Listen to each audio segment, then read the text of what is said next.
Hi, my name is Michael Lynn, and I'm part of the developer advocacy team here at MongoDB. I've gotten some questions online about how to create a database and a collection using MongoDB Atlas.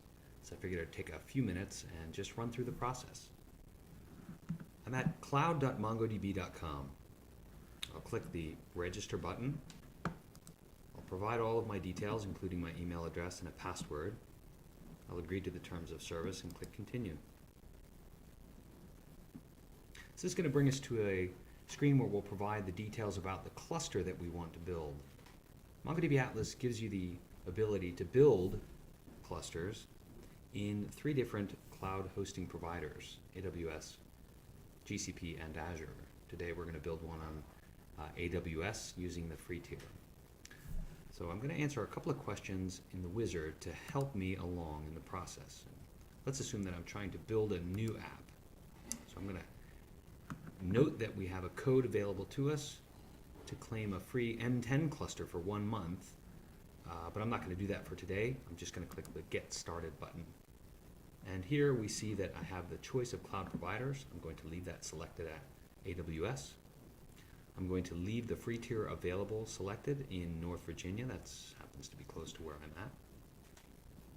I'm going to leave the cluster tier selected at M0, but I can note that I can build a larger instance, a larger cluster with additional resources available.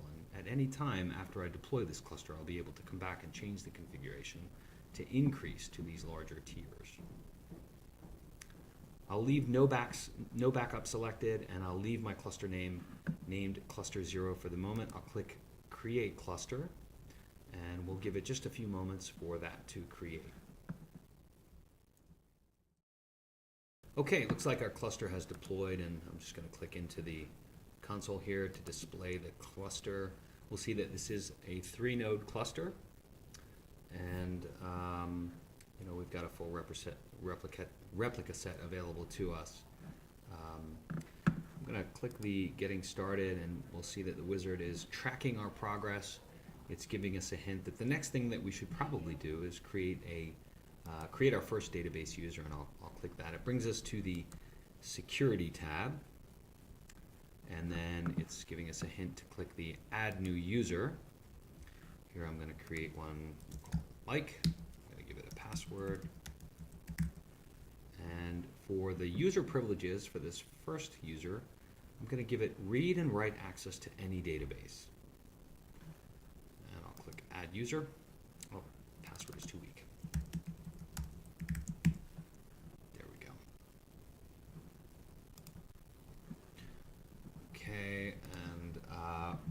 We'll wait for that to deploy across the cluster. That should take just a couple of minutes, and we'll be ready to go with our next hint. The next activity should be to create a whitelist entry for our IP address. So this is going to give us the ability to access the database from our current IP address. So here we'll click Add IP Address. And there's a convenient button to add our current IP address.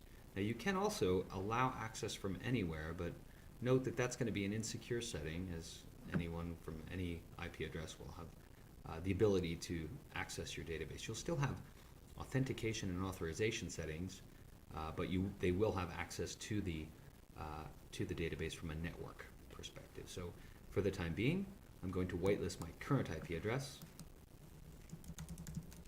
This is from the MongoDB office. Click Confirm. And again, that's going to be deployed to the cluster. It should take just a couple of seconds to deploy across. We'll give that a minute to just finish, and we'll be right back. Okay, looks like our IP address has been deployed to the cluster. We now have the ability to connect from my current IP address. The next activity in the list is to connect to our cluster. So let's click that. And this is going to give us a hint that we need to click the Connect button under our cluster.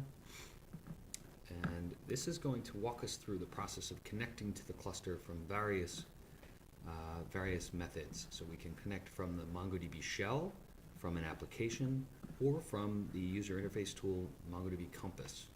So for the moment, let's connect to the MongoDB database from the shell.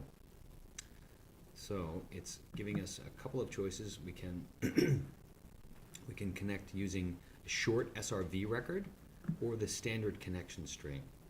And this is a shortcut method which leverages a DNS SRV record. Let's take a look at what that looks like. So here it's giving us the complete connection string and even giving us the user name.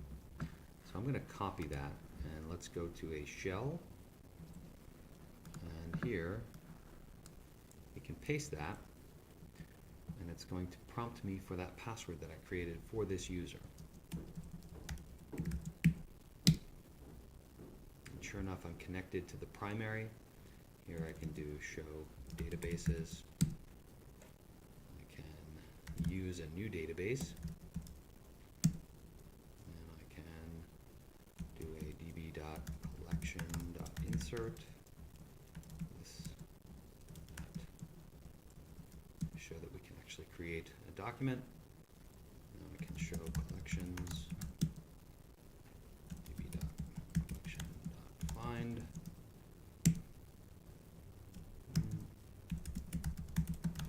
Correctly. There we go. There's the document that I just inserted. So here you've seen that we can create a cluster very quickly, create some configuration to enable us to connect to that cluster, and connect and create data very quickly. So that's it for the moment. Hope you enjoyed this tutorial. Let me know if you have any questions.